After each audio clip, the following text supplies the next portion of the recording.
الحمد لله وكفى وسلام على عباده الذين اصطفى أما بعد أعوذ بالله من الشيطان الرجيم بسم الله الرحمن الرحيم رب هب لي من الصالحين سبحان ربك رب العزة عما يصفون وسلام على المرسلين والحمد لله رب العالمين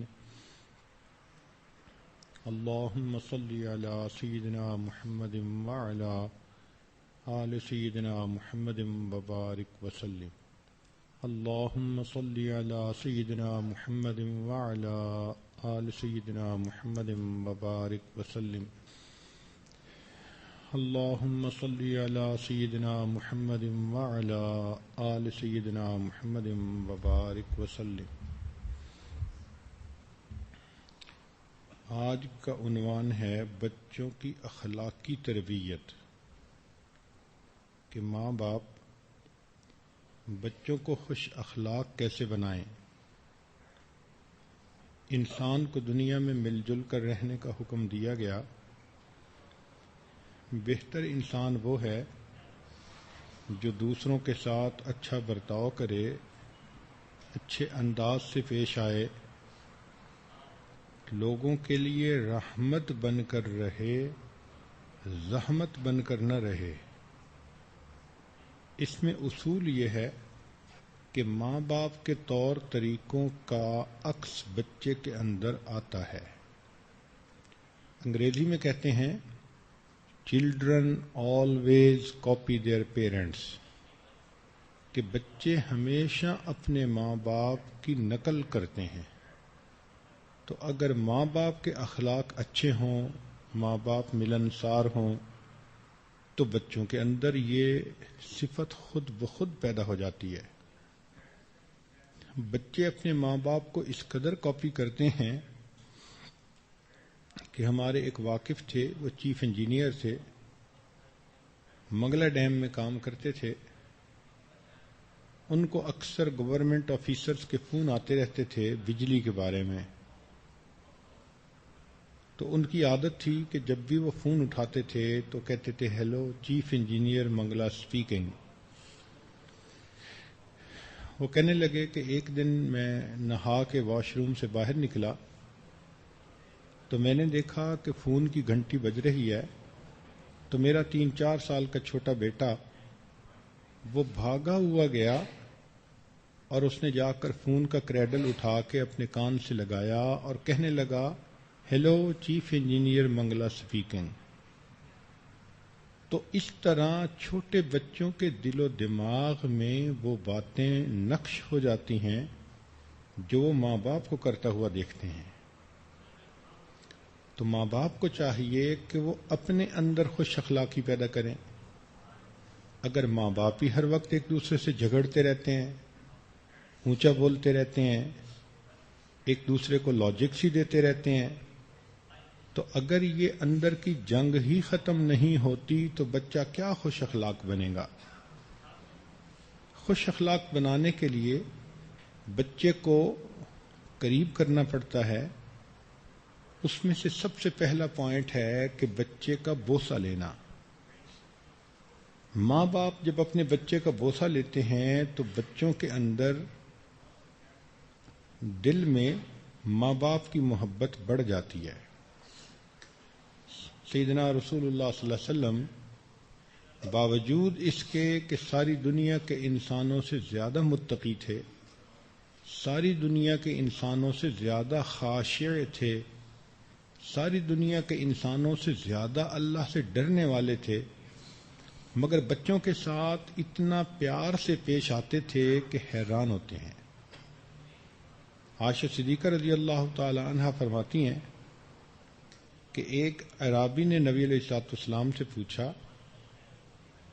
اے اللہ کے نبی صلی اللہ علیہ وسلم، ہم تو اپنے بچوں کو بوسہ نہیں دیتے. نبی علیہ الصلوۃ والسلام نے فرمایا کہ اگر اللہ تعالیٰ تمہارے دل سے رحم نکال دے تو میرے اختیار میں کیا ہے. یہ بخاری شریف کی روایت ہے. اور ابو ہریرہ رضی اللہ عنہ کی روایت ہے کہ ایک مرتبہ حسن رضی اللہ تعالیٰ عنہ نبی علیہ السلام کے نواسے آپ صلی اللہ علیہ وسلم کی گود میں کھیل رہے تھے. آپ صلی اللہ علیہ وسلم نے ان کو بوسہ دیا تو اقرا بن حابس رحمۃ اللہ علیہ بیٹھے تھے.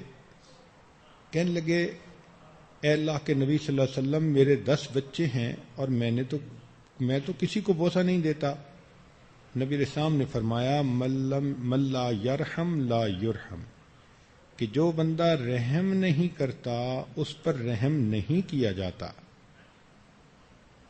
بخاری شریف کی ایک اور روایت ہے، عائشہ صدیقہ رضی اللہ تعالی عنہا کے پاس ایک ماں آئی، اس کے 2 بچے تھے.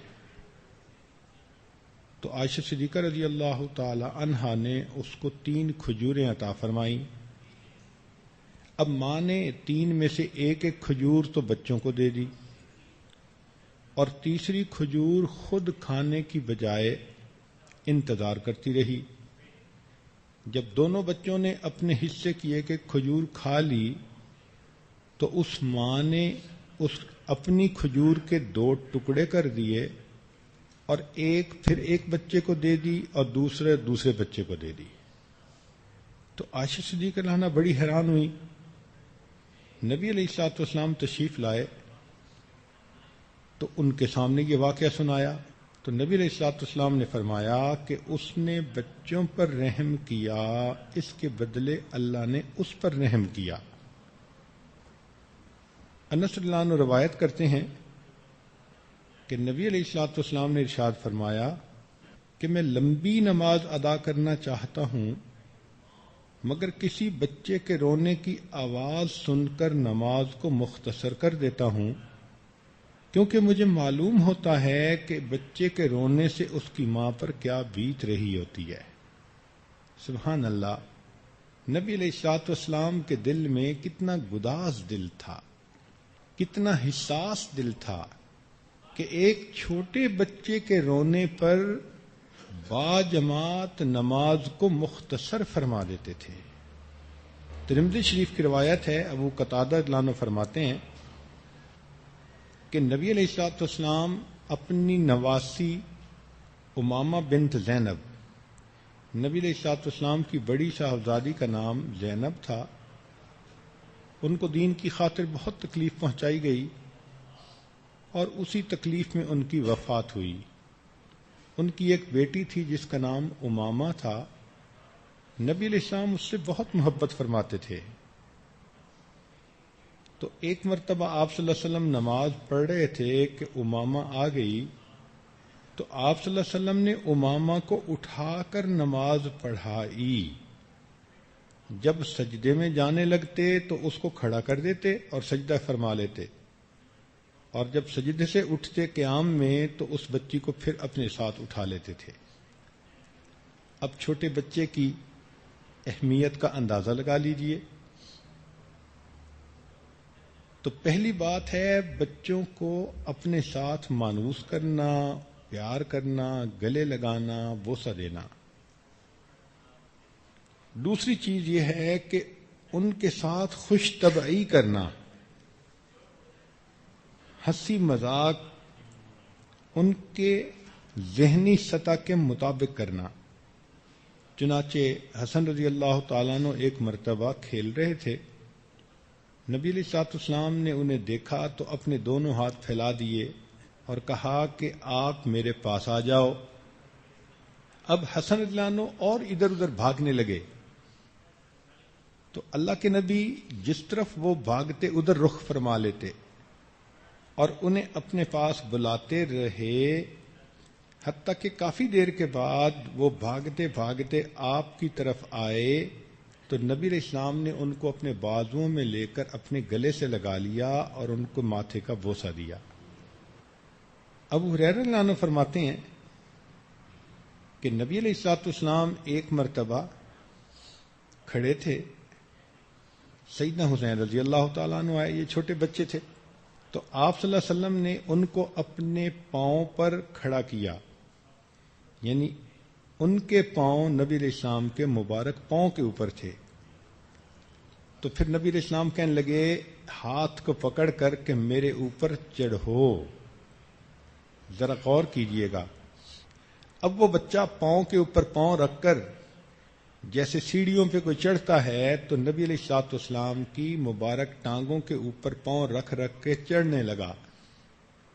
اوپر سے ہاتھ تو آپ صلی اللہ علیہ وسلم نے پکڑے ہی ہوئے تھے، تو آپ صلی اللہ علیہ وسلم اس کے ہاتھوں کو اوپر کھینچتے گئے اور وہ آپ کی مبارک ٹانگوں پہ قدم رکھتے رکھتے رکھتے اتنا اونچا چڑھا کہ اس کے پاؤں نبی علیہ السلام کے سینے مبارک تک آ گئے۔ جب سینہ مبارک تک ان کے قدم آ گئے تو تب اللہ کے نبی صلی اللہ علیہ وسلم نے ان کو سینے سے لگا کر ان کا بوسہ لیا۔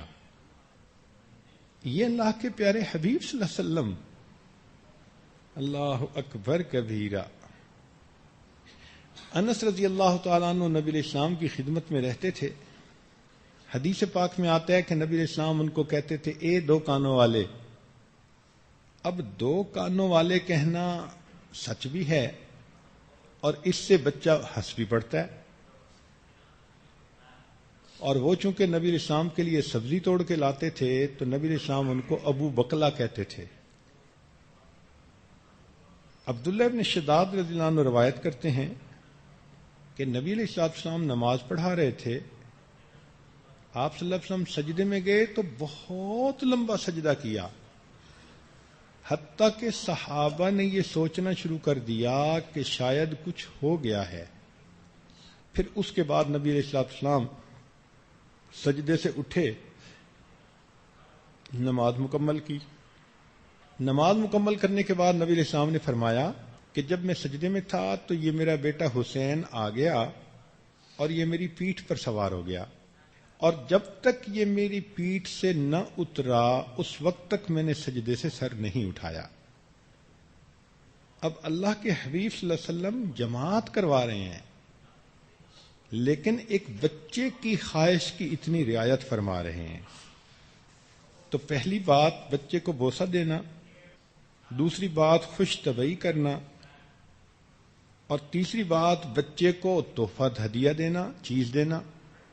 ابو ہریرہ رضی اللہ عنہ فرماتے ہیں کہ جو بھی آدمی نبی علیہ السلام کی خدمت میں پھل پیش کرتا تو آپ صلی اللہ علیہ وسلم دعا پڑھتے، اور مجلس میں جو سب سے کم عمر کا بچہ ہوتا اس کو پھل کھانے کے لیے پہلے دیتے تھے۔ تو دیکھو پریورٹی مل رہی ہے بچے کو۔ ایک مرتبہ نجاشی نے نبی علیہ السلام کی خدمت میں تحفہ بھیجا، اس میں ایک بڑی خوبصورت انگوٹھی بھی تھی۔ تو نبی علیہ السلام نے ازواج مطہرات سے فرمایا کہ یہ انگوٹھی تو میں اس کو دوں گا جو میرے جگر کا ٹکڑا ہے، میرے دل کا ٹکڑا ہے، بہت مجھے پیاری ہے۔ تو سب حیران کہ اب دیکھتے ہیں کہ یہ انگوٹھی کس کو ملتی ہے۔ تو نبی علیہ السلام نے اپنی نواسی امامہ بنت زینب کو بلایا اور اس کو وہ انگوٹھی ہدیہ عطا فرما دی۔ جابر رضی اللہ تعالیٰ نے روایت کرتے ہیں کہ ایک مجلس میں نبی علیہ السلام کے سامنے ایک بڑے برتن میں حلوہ لایا گیا، تو آپ صلی اللہ علیہ وسلم نے اس کو صحابہ کے اندر ڈسٹریبیوٹ کیا۔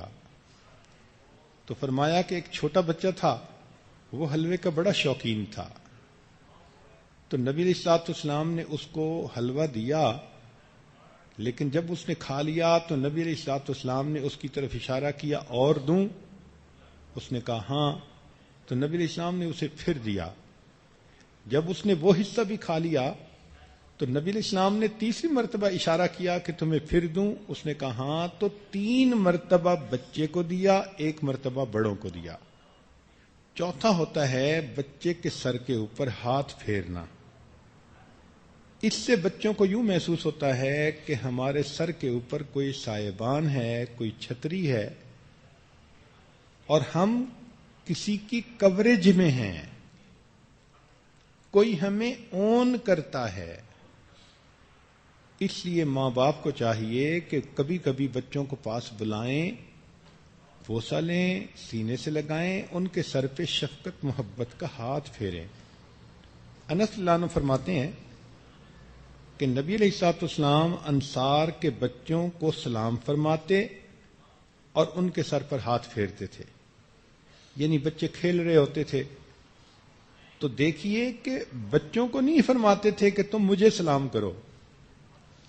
اللہ کے نبی صلی اللہ علیہ وسلم خود بچوں کو سلام فرماتے اور پھر ان کے سر پر ہاتھ بھی پھیرتے تھے.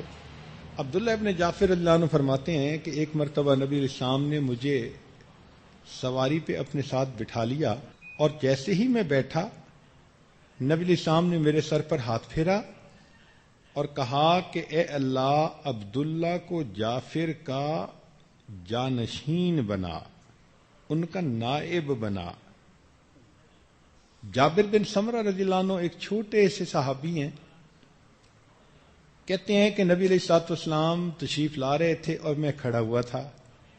میں نبی علیہ السلام کو دیکھ کر مسکرایا، اللہ کے نبی صلی اللہ علیہ وسلم مجھے دیکھ کر مسکرائے اور آپ صلی اللہ علیہ وسلم نے میرے رخسار پر ہاتھ پھیرا. آپ کے اس مبارک ہاتھ کی ٹھنڈک اور خوشبو میں آج بھی محسوس کر رہا ہوں. پانچویں چیز ہوتی ہے کہ بچے کا مسکرا کر استقبال کرنا. یہ اسمائل دوسرے بچے کے دل کے اندر ایک خوشی پیدا کر دیتی ہے. اس لیے جب بھی انسان چھوٹے بچے کو دیکھے تو ضرور مسکرائے. یہ نبی علیہ الصلوۃ والسلام کی مبارک سنت ہے. چھٹی چیز ہے احوال کی خبر گیری. تو نبی علیہ الصلوۃ والسلام بچوں کو ملتے تھے تو ان سے پوچھتے رہتے تھے آپ کیسے ہو، طبیعت ٹھیک ہے، کوئی پریشانی تو نہیں. اس قسم کی بات ان کے بارے میں پوچھتے رہتے تھے. چنانچہ ایک مرتبہ ام ایمن رضی اللہ تعالی عنہا نبی علیہ السلام کے پاس آئیں اور کہا کہ اے اللہ کے نبی صلی اللہ علیہ وسلم، دونوں شہزادے حسنین کریمین کافی دیر سے غائب ہیں، پتہ نہیں کہاں چلے گئے. تو نبی علیہ الصلوۃ والسلام اسی وقت اٹھے اور سلمان فارسی عنہ کو ساتھ لیا اور ان دونوں بچوں کو ڈھونڈنے کے لیے نکلے. ہمارا جیسا کوئی ہوتا تو پہلے گھر آتا اور بیوی کو ڈانٹ ڈپٹ کرتا، تم اندھی ہو، تمہیں پتہ نہیں چلتا، کدھر بچوں کو بھیج دیا. نبی علیہ الصلوۃ والسلام بچوں کو تلاش کرنے نکلے. فرماتے ہیں کہ قریب پہاڑی کی چوٹی سی تھی تو ہم جب اس چوٹی کے قریب پہنچے تو ہم نے دور سے دیکھا کہ دونوں بھائی ایک دوسرے سے لپٹے ہوئے اور کھڑے ہیں، ایک جگہ حرکت نہیں کر رہے. تو اللہ کے نبی صلی اللہ علیہ وسلم جب قریب ہوئے تو کیا دیکھا کہ ایک بڑا سانپ ہے اور وہ ان کے قریب وہ بھی کھڑا ہوا ہے اور اس سے ڈر کے بچے وہ دونوں ایک دوسرے سے گلے مل کے اور ڈر کے سہم کے کھڑے ہوئے ہیں. اللہ کے نبی صلی اللہ علیہ وسلم کو دیکھ کر وہ سانپ ایک طرف کو چلا گیا اور نبی علیہ الصلوۃ والسلام نے ان دونوں کو صحیح سلامت دیکھ کر خوشی کا اظہار فرمایا. پھر ایک بچے کو دائیں کندھے پہ اٹھا لیا اور دوسرے بچے کو بائیں کندھے پہ اٹھا لیا. راوی کہتے ہیں کہ میں بڑا حیران ہوا اور میں نے ان بچوں کو دیکھ کر کہا کہ بڑے خوش نصیب بچے ہیں جو اللہ کے پیارے حبیب صلی اللہ علیہ وسلم کے کندھوں پہ سوار ہیں.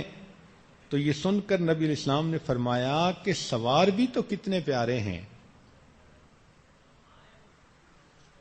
ساتویں چیز ہوتی ہے بچے کو آداب سکھانا.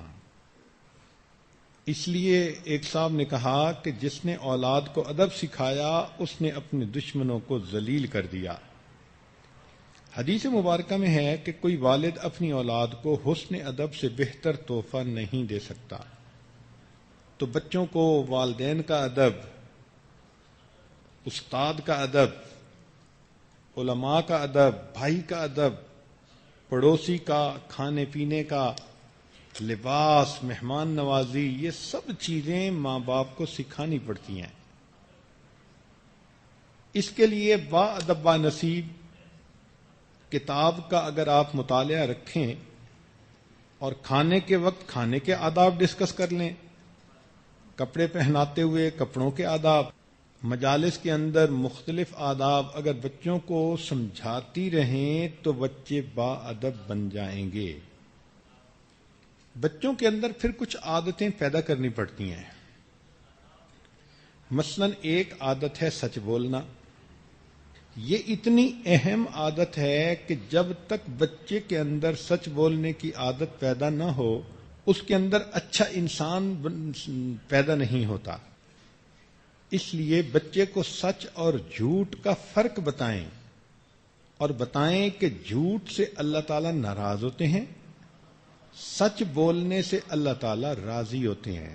بچہ غلطی کر کے سچ بتا دے تو اسے معاف کر دیں، اور کسی بات پہ بھی اگر جھوٹ بولے تو بچے کو ضرور سزا دیں.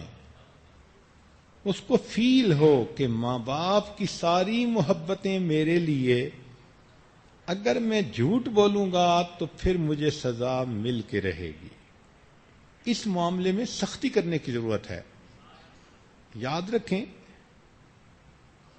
کہ جھوٹ جتنا بھی تیز دوڑے سچ بالآخر اس کو جا کر پکڑ لیا کرتا ہے. ایک بزرگ فرمایا کرتے تھے کہ سچ بولنے کا ایک فائدہ تو یہ بھی ہے کہ بندے کو یاد نہیں رکھنا پڑتا کہ پہلے میں نے کون سی بات کی تھی، اس لیے کہ جو بھی کی جب بھی کرے گا وہی کرے گا. جھوٹ بولنے والوں کو یاد رکھنا پڑتا ہے کہ کس کے سامنے کیا کہا تھا اور کس کے سامنے کیا کہا تھا.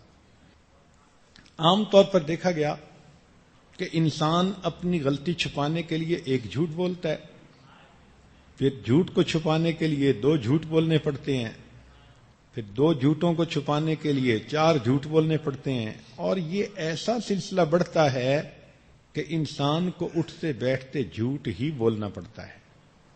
تو اس لیے بچے کی اس بارے میں اچھی تربیت کریں اور سختی کریں کہ وہ ہر حال میں سچ بولے، اور جب دیکھیں کہ اس نے غلطی کی مگر سچ بتا دیا تو بچے کو معاف کر دیں. بچے کے دل میں یہ خوف نہ ہو کہ سچ بتاؤں گا تو مجھے مار پڑے گی. اس سے پھر بچہ سچ بولے گا اور پھر آپ کے لیے اس بچے کو ہینڈل کرنا آسان ہو جائے گا.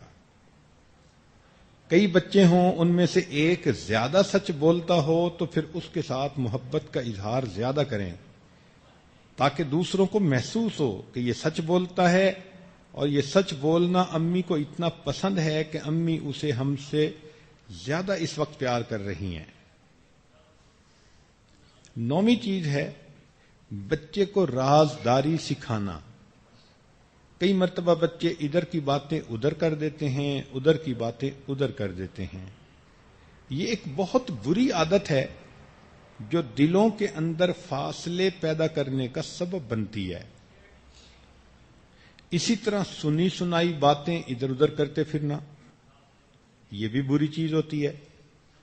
تو بچے کے اندر یہ صفت پیدا کرنی پڑتی ہے کہ اگر کوئی بات دیکھی تو خاموشی اختیار کرو، اس کو خواہ مخواہ دوسروں کے سامنے نقل کرنے کی کیا ضرورت ہے. انس رضی اللہ عنہ کہتے ہیں کہ میں کھیل رہا تھا، اللہ کے نبی صلی اللہ علیہ وسلم تشریف لائے اور آپ نے مجھے کسی کام کے لیے بھیجا اور خود وہیں تشریف فرما ہوئے. میں کام کرنے کے لیے چلا گیا، کام میں مجھے کافی دیر لگ گئی. واپس آیا تو نبی علیہ السلام خوش ہوئے.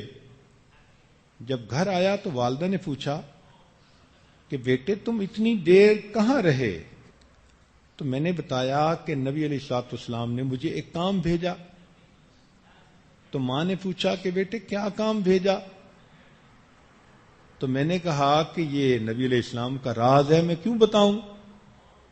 تو میری والدہ بہت خوش ہوئیں اور مجھے فرمانے لگیں کہ اے بیٹے نبی علیہ السلام کے رازوں کی حفاظت کرنا.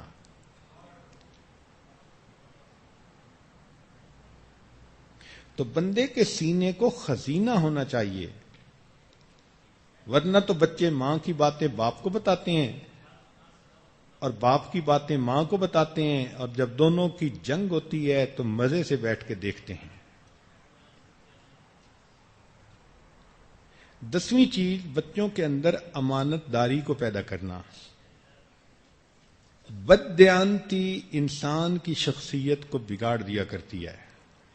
ایسا انسان بے اعتبارہ ہو جاتا ہے. حدیث مبارکہ میں نبی علیہ السلام نے فرمایا کہ بیٹا اپنے باپ کے مال کا نگہبان ہوتا ہے. یعنی جیسے انسان اپنے مال کی خود حفاظت کرتا ہے، اس کو ضائع ہونے سے بچاتا ہے، چوری سے بچاتا ہے، تو بیٹا بھی اپنے باپ کے مال کا اسی طرح نگہبان ہے، وہ بھی اس میں امانت داری کا معاملہ کرتا ہے. نبی علیہ الصلوۃ والسلام اتنے امین تھے کہ کافر بھی آپ کو صادق الامین کہا کرتے تھے، کہ آپ ہمیشہ سچ بولتے ہیں اور آپ امانت کا خیال کرتے ہیں. آپ ذرا سوچئے کہ وہ قریش مکہ جو نبی علیہ الصلوۃ والسلام کے جانی دشمن ہیں، جو آپس میں مشورے کر رہے ہیں دار الندوہ میں کہ نبی علیہ الصلوۃ والسلام کو کس طرح حب سے بیجا میں رکھیں یا شہید کر دیں، اور پھر ہر قبیلے کا ایک ایک بندہ لے کر رات کو انہوں نے گھر کا محاصرہ کر لیا. اللہ کے نبی صلی اللہ علیہ وسلم گھر سے نکلنا چاہتے ہیں تو آپ کے پاس ان کافروں کی امانتیں پڑی ہوئی تھیں، تو آپ صلی اللہ علیہ وسلم نے علی لانوں کو اپنے بستر پہ سلایا اور ان کے ذمے لگایا کہ یہ فلاں فلاں امانتیں ان کے حوالے کر کے تم بعد میں میرے پاس مدینہ آ جانا. حیرت ہوتی ہے، یہ لوگ جان کے دشمن ہیں، اور اس حال میں بھی اللہ کے نبی صلی اللہ علیہ وسلم ان کی امانتوں کا لحاظ فرما رہے ہیں. تو مومن اتنا امین ہوا کرتا ہے. چنانچہ ایک جہاد میں دشمن بادشاہ قتل ہوا، مسلمانوں کو اللہ تعالی نے فتح عطا فرما دی، مال غنیمت کو تقسیم کر دیا گیا، لوگ خوش تھے، مطمئن تھے. بہت دن گزرے تو ایک مسلمان سپاہی، سادہ سے کپڑے تھے، سادہ سی شخصیت تھی، امیر لشکر کے پاس آیا تو اس کے پاس ایک کپڑا تھا جس میں کوئی چیز لپٹی ہوئی تھی. کہنے لگا کہ امیر صاحب، جب جنگ ہوئی تو بادشاہ کو میں نے قتل کیا تھا، اور اس کے سر پہ ایک تاج تھا جس میں قیمتی ہیرے اور موتی جڑے ہوئے تھے، وہ میں نے اٹھا لیا تھا اور میں نے آ کر اس کو اپنے سامان میں رکھ دیا، اور یہ سوچا کہ چلو پہلے باقی سامان آپ کے پاس پہنچ جائے، میں بعد میں پہنچا دوں گا. کسی کو نہیں پتا کہ میرے پاس تاج ہے یا نہیں. میں وہ تاج لایا ہوں کیونکہ میرے پاس یہ مسلمانوں کی امانت ہے. یہ کہہ کر اس نے وہ تاج امیر کے حوالے کر دیا. امیر کے ہاتھ میں جب تاج آیا تو وہ دیکھ کر حیران، اتنے قیمتی ہیرے اور موتی جڑے ہوئے تھے کہ اگر یہ سپاہی اس کو اپنے پاس رکھ لیتا اور ایک ایک ہیرے موتی کو بیچتا رہتا تو پوری زندگی کا خرچہ اس کا نکل جاتا، اور کسی کو پتہ بھی نہیں تھا کہ تاج کس کے پاس ہے. اور یہ سپاہی از خود اس تاج کو واپس کرنے کے لیے آ گیا. تو امیر نے اس تاج کو اپنے ہاتھ میں لے کر خوش ہو کر اس سے پوچھا کہ تمہارا نام کیا ہے؟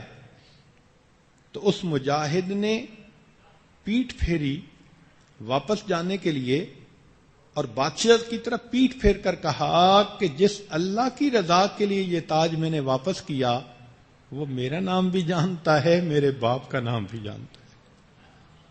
اللہ اکبر کبیرہ. کہ جس اللہ کی رضا کے لیے میں نے یہ تاج واپس کیا ہے وہ میرا نام بھی جانتا ہے، میرے باپ کا نام بھی جانتا ہے.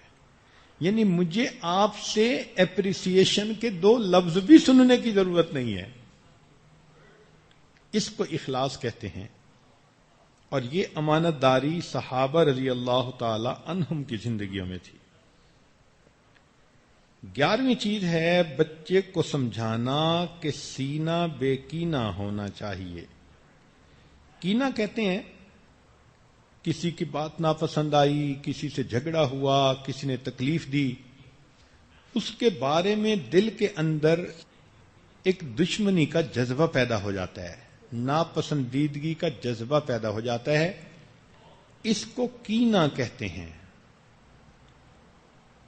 تو بچوں کو سمجھاتے رہنا چاہیے کہ سینے سے کینے کو ختم کر دیں تاکہ ان کے اندر معافی کی عادت پیدا ہو. ورنہ دیکھا گیا ہے کہ جس کسی کے بارے میں دل میں کینہ ہو، بندہ اس کا برا چاہتا ہے، حتیٰ کہ اس کا کچھ اچھا ہو تو بندے کو وہ بھی پسند نہیں آتا. اس کو خوشی کیوں ملی یہ بھی بری لگتی ہے. اس لیے ہمارے بزرگوں نے کہا کہ کینہ رکھنے والا انسان اللہ کی تقسیم پر ناخوش ہوا کرتا ہے. کہ اگر دشمنوں کو اللہ نے کوئی نعمت دی تو اس کے دل کو تکلیف پہنچ رہی ہے کہ ان کو یہ کیوں ملی. تو سینہ بے کینہ اللہ رب العزت کو بہت پسند. انس رضی اللہ عنہ فرماتے ہیں کہ نبی علیہ السلام نے ارشاد فرمایا، اے بیٹے، اگر تم صبح و شام اس حال میں کر سکو کہ تمہارے سینے میں کسی کے بارے میں کینہ نہ ہو تو ایسا کر لو، یہ میری سنت ہے، اور جو میری سنت پر عمل کرے گا وہ جنت میں میرے ساتھ ہوگا. تو مستورات کو چاہیے کہ آج نبی علیہ السلام کی اس سنت پر عمل کریں، اور دلوں میں جس کسی کے خلاف بھی کوئی بات ہے اس کو اللہ کی رضا کے لیے معاف کر دیں. ساس بہو کو معاف کر دے، بہو ساس کو معاف کر دے، بہن بہن کو معاف کر دے، رشتہ دار عورتیں ایک دوسرے کو معاف کر دیں. اس معافی کی اہمیت کا اندازہ کیجئے کہ حدیث مبارکہ میں ہے کہ لیلۃ القدر میں اللہ رب العزت سب گناہگاروں کی بخشش کر دیتے ہیں. جن کے دل میں کسی کے بارے میں کینہ ہوتا ہے اللہ تعالیٰ اس کی مغفرت نہیں فرماتے. تو اگر شب قدر میں بھی مغفرت نہیں ہوئی تو پھر کیا بنا ہمارا. اور اب 27 رمضان تو ویسے بھی قریب. تو اس لیے مستورات کو چاہیے کہ جس کسی سے ناراضگی ہے، خفا ہیں، تکلیف پہنچی، دل میں کوئی بات ہے، تو بس ایک دوسرے سے پہلے ہی معافی تلافی کر لیں تاکہ 27 کی رات ہماری ایسی ہو کہ اگر اللہ رب العزت ہماری بخشش کا ارادہ فرمائیں تو یہ کینہ اس کے راستے میں رکاوٹ نہ کہیں بن جائے. اور یہی صفت پھر بچوں کے اندر بھی پیدا کرنی چاہیے. تاہم یہ ایک آگ ہوتی ہے جس میں بندہ خواہ مخواہ جلتا رہتا ہے. تو کیا ضرورت ہے اپنی زندگی کو بے قرار کرنے کی. اس کا علاج سن لیجئے. ہمارے مشائخ کو اللہ رب العزت جزائے خیر عطا فرمائے، قدم قدم پر انہوں نے ہماری رہنمائی فرمائی. چنانچہ انسان اگر کسی کے بارے میں دل میں کینہ محسوس کرے تو مشائخ نے فرمایا کہ اس کا طریقہ یہ ہے کہ اس بندے کے بارے میں اللہ کے سامنے دعا کریں. جب آپ اس کے بارے میں دعا کریں گے تو خود بخود دل میں خیر خواہی آ جائے گی اور کینہ دل سے نکل جائے گا. 12ویں اور آخری چیز، بچے کو خوش اخلاقی کی تعلیم دینا. ایسی احادیث سنائی جائیں، ایسے واقعات سنائے جائیں کہ جس سے بچے کے اندر خوش اخلاقی پیدا ہو. خوش اخلاقی پیدا کرنے کی اہمیت بچے کے سامنے کھولنی چاہیے. چنانچہ حدیث پاک میں ہے، اکمل المؤمنین ایمانا احسنہم خلقا، کہ ایمان والوں میں سب سے کامل ایمان والا وہ ہے جس کے اخلاق سب سے اچھے اور بہتر ہیں. تو بچے کو سمجھائیں کہ تم جتنی خوش اخلاقی اپنے اندر پیدا کرو گے اتنا تمہارا ایمان زیادہ مکمل ہوگا. ترمذی شریف کی روایت ہے کہ ایک مسلمان جب دوسرے مسلمان کو دیکھ کر مسکراتا ہے تو یہ مسکرانا اس کے حق میں صدقے کا ثواب لکھا جاتا ہے۔ اب دیکھیں مسکراہٹ میں کیا لگتا ہے، لیکن صرف مسکراہٹ پر اگر بندے کے نام اعمال میں صدقے کا ثواب لکھا جائے تو کتنی آسان نیکی ہے۔ ایک روایت میں ہے کہ دو مسلمان بھائی جب آپس میں ملتے ہیں تو وہ اپنے ہاتھ ایک دوسرے سے نہیں الگ کرتے، اس سے پہلے اللہ ان کے گناہوں کو اس طرح ختم کر دیتے ہیں جس طرح پت جھڑ کے موسم میں درختوں کے پتے ختم ہو جاتے ہیں۔ نبی علیہ الصلوۃ والسلام کی مبارک عادت تھی کہ جب کسی کو مصافحہ کرتے تو جب تک وہ نہ چھوڑتا آپ ہاتھ کو نہیں چھوڑتے تھے، پہلے نہیں چھوڑتے تھے۔ اللہ کے حبیب صلی اللہ علیہ وسلم اتنا گرم جوشی سے ملتے تھے، کھلے چہرے کے ساتھ، مسکراتے چہرے کے ساتھ۔ حدیث مبارکہ میں ہے، نبی علیہ الصلوۃ والسلام کی حدیث، عائشہ صدیقہ لانا راویہ ہیں، فرماتی ہیں کہ نبی علیہ الصلوۃ والسلام جب بھی گھر میں تشریف لاتے تھے مسکراتے چہرے کے ساتھ آیا کرتے تھے۔ میرے آقا صلی اللہ علیہ وسلم کی یہ کتنی پیاری سنت ہے، اگر خامند بھی مسکراتا ہوا گھر میں آیا کرے اور بیوی کو بھی اللہ توفیق دے کہ وہ بھی خامند کو مسکراتے دیکھ کے مسکرایا کرے تو سارے گھر میں مسکراہٹیں ہوں گی۔ طبرانی شریف کی روایت ہے، نبی علیہ الصلوۃ والسلام نے ارشاد فرمایا کہ سب سے افضل عمل کسی مومن کے دل کو خوش کرنا ہے۔ ایک حدیث پاک میں محمد بن نصر المروزی رحمت اللہ علیہ یہ کتاب میں نقل کرتے ہیں کہ ایک شخص نبی علیہ الصلوۃ والسلام کے چہرہ مبارک کی طرف سے آیا اور پوچھا کہ اے اللہ کے نبی صلی اللہ علیہ وسلم سب سے افضل عمل کون سا ہے؟ آپ نے فرمایا خوش خلقی۔ پھر وہ آپ کے دائیں طرف سے آیا اور پھر پوچھا کہ اے اللہ کے نبی صلی اللہ علیہ وسلم سب سے افضل عمل کون سا؟ آپ نے فرمایا خوش خلقی۔ پھر وہ آپ کے بائیں طرف سے آیا اور آ کر اس نے پھر یہی پوچھا کہ سب سے افضل عمل کون سا؟ نبی صلی اللہ علیہ وسلم نے فرمایا خوش خلقی۔ پھر وہ بندہ نبی علیہ السلام کی پشت مبارک کی طرف سے آیا اور پھر اس نے یہ پوچھا کہ اے اللہ کے نبی صلی اللہ علیہ وسلم سب سے افضل عمل کون سا؟ نبی علیہ السلام نے اس کی طرف مڑ کر دیکھا اور فرمایا تجھے کیا ہو گیا؟ تو کیوں نہیں سمجھ رہا کہ افضل ایمان لانے کے بعد سب سے افضل عمل خوش خلقی ہوتی ہے؟ تو اللہ کے پیارے حبیب صلی اللہ علیہ وسلم کو یہ خوش خلقی اتنی پسند تھی۔ حدیث مبارکہ میں ہے کہ خوش خلقی انسان کے گناہوں کو اس طرح پگھلا دیتی ہے جیسے برف پانی کو پگھلا دیتی ہے، جیسے پانی برف کو پگھلا دیتا ہے، یعنی پانی میں ڈالیں تو برف فوراً پگھل جاتی ہے۔ اسی طرح خوش خلق انسان کے گناہ خوش خلقی کی وجہ سے پگھل جاتے ہیں۔ تو بچے کو یہ چیز سمجھانی چاہیے کہ دیکھو تم نے اپنے بھائی کا دل خوش کرنا ہے، بہن کا دل خوش کرنا ہے، ماما کا دل خوش کرنا ہے، ابو کا دل خوش کرنا ہے، تم نے اپنے بڑوں کا، اپنے ساتھ والوں کا، سب کا دل خوش کرنا ہے۔ تو پھر دیکھیں گی کہ بچے کی شخصیت میں ہمدردی پیدا ہوگی، ملنساری ہوگی، حساس طبیعت ہوگی، وہ دوسروں کو دکھ دینا کا کبھی بھی کوشش نہیں کرے گا، دوسروں کو اذیت پہنچانے کی کوشش نہیں کرے گا۔ اس لیے بچے کو خوش خلقی سمجھانی چاہیے، اور یہ بھی نہیں کہ بچہ چپ چاپ الگ اپنی دنیا میں مست رہے۔ اس طرح کٹ ہٹ کر زندگی گزارنا یہ بھی اللہ کو پسند نہیں ہے۔ مل جل کر رہیں ملنساری کے ساتھ، محبت کے ساتھ، اسی کا نام انسانیت ہے۔ چنانچہ عبداللہ ابن مبارک رحمت اللہ علیہ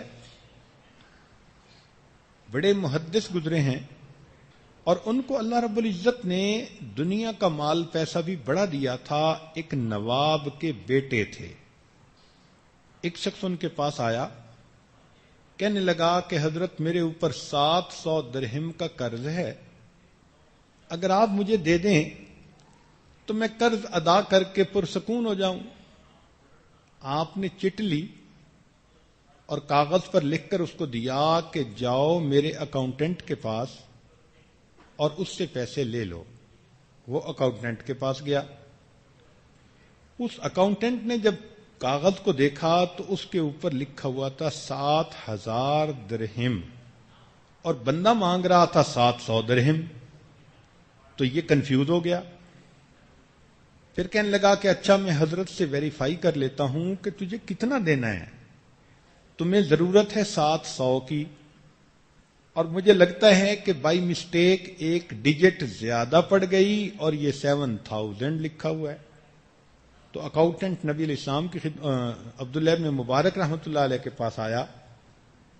کہنے لگا حضرت اس کو تو 700 چاہیے, آپ نے 7,000 لکھ دیے. انہوں نے فرمایا اچھا کاغذ مجھے دکھاؤ.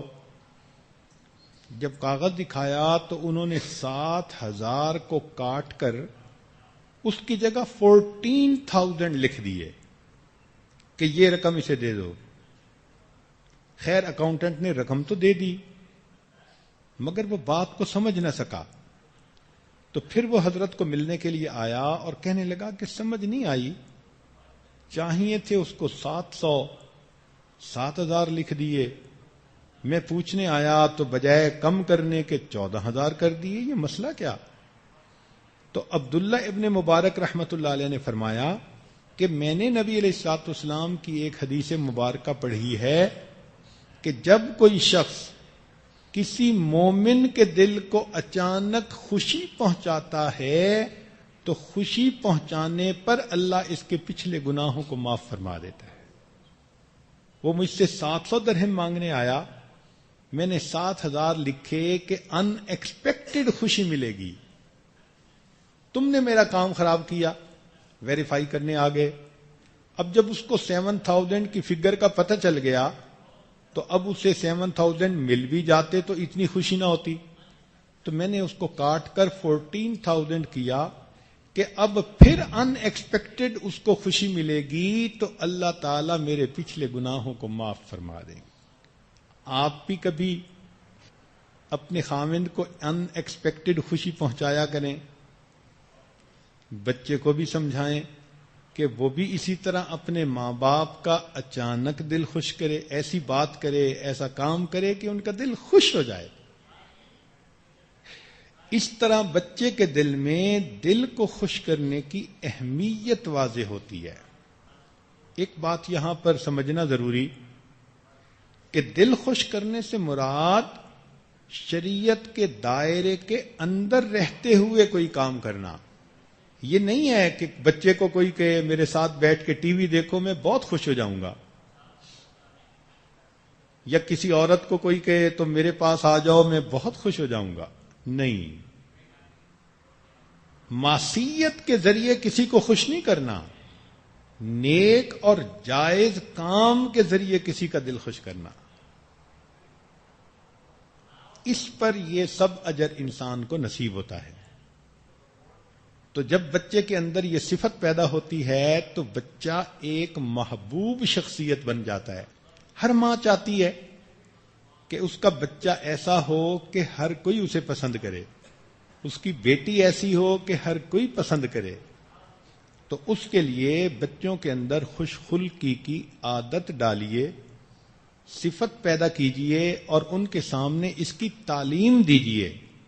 کتابوں میں سے خوش خلقی کے واقعات پڑھ پڑھ کے سنائیے, جو تجربے میں واقعات مشاہدے میں آئے ہوں وہ ان کو سنائیے, تاکہ بچے دوسروں کے کام آئیں اور دوسروں کے ساتھ ایک اچھا انسان بن کر پیش آئیں. اللہ کے پیارے حبیب صلی اللہ علیہ وسلم کی زندگی ہر قدم پر ہمارے لیے رہنمائی کرتی ہے. آپ صلی اللہ علیہ وسلم کی خوش اخلاقی کا کیا عالم.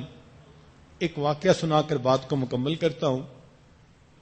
جوانی کی عمر ہے, مکہ مکرمہ میں اللہ کے حبیب صلی اللہ علیہ وسلم جا رہے ہیں، ایک بڑھیا اپنی گٹھڑی کو لے کر اپنے دروازے کے سامنے بیٹھی ہے۔ آپ صلی اللہ علیہ وسلم نے محسوس کیا کہ اس کو مدد کی ضرورت ہے، پوچھا اماں میں آپ کی مدد کر سکتا ہوں؟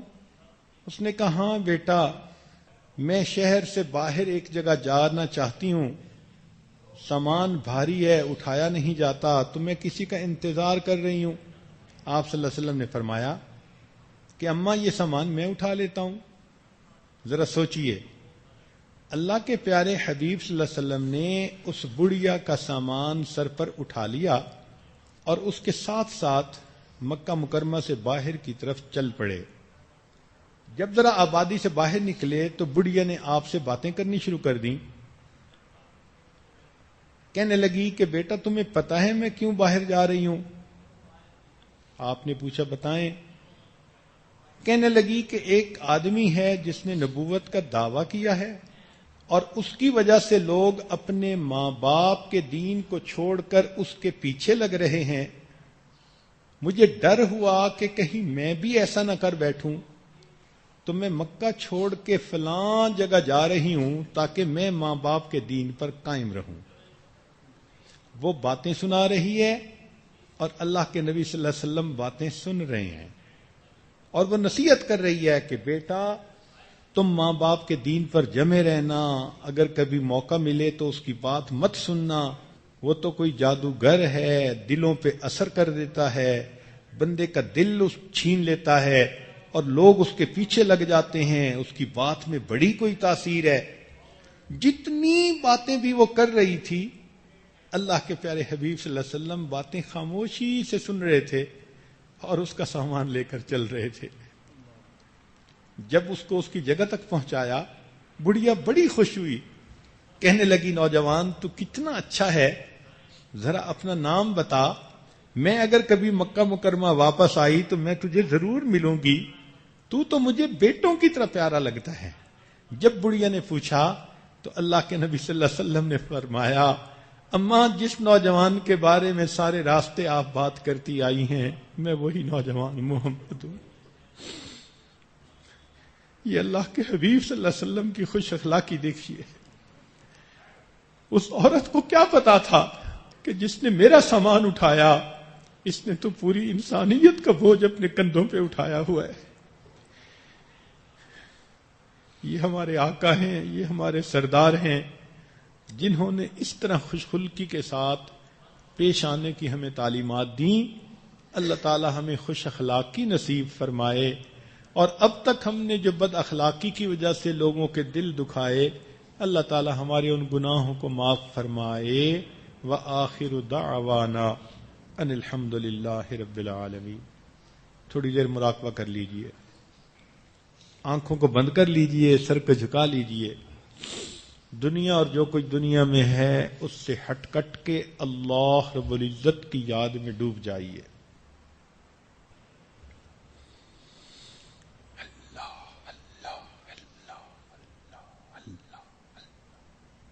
لا الہ الا اللہ محمد الرسول اللہ۔ دعا کر لیجئے۔ سبحان ربی العلی الوہاب، اللہم صلی علی سیدنا محمد وعلی آل سیدنا محمد وبارک وسلم۔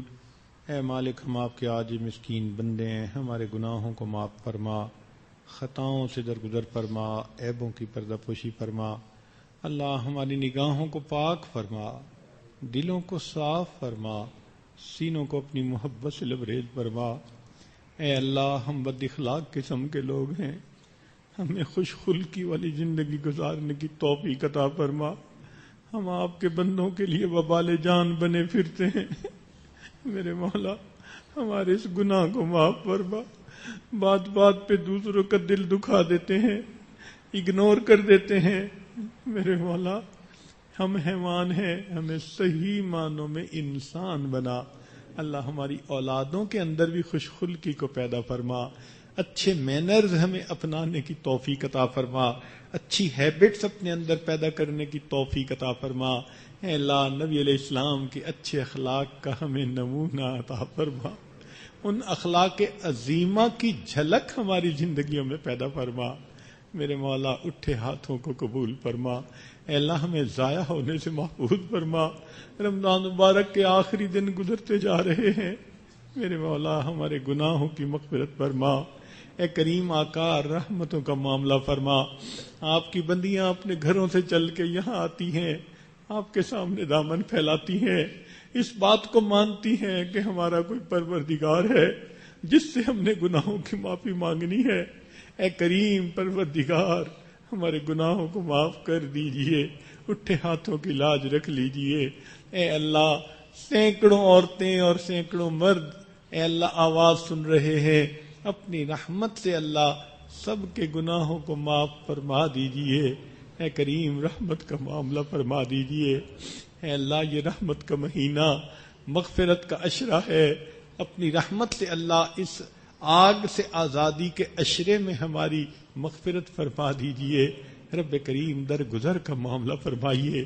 اے اللہ ہمیں محروم نہ کیجئے، اپنی رحمت سے محروم نہ کیجئے۔ اے کریم آقا اٹھے ہاتھوں کی لاج رکھ لیجئے، میرے مولا ہمیں ریا سے بچا لیجئے، دکھاوے سے بچا لیجئے، نفاق سے بچا لیجئے۔ اے اللہ سچی اور سچی زندگی عطا فرما دیجئے، جو مانگا وہ بھی عطا فرما، جو مانگنا چاہیے تھا نہیں مانگ سکے وہ بھی عطا فرما۔ ربنا تقبل منا انک انت السمیع العلیم تب علینا انک انت التواب الرحیم۔ صلی اللہ تعالی علی حبیبہ سیدنا محمد وآلہ واصحابہ اجمعین برحمتک یا ارحم الراحمین۔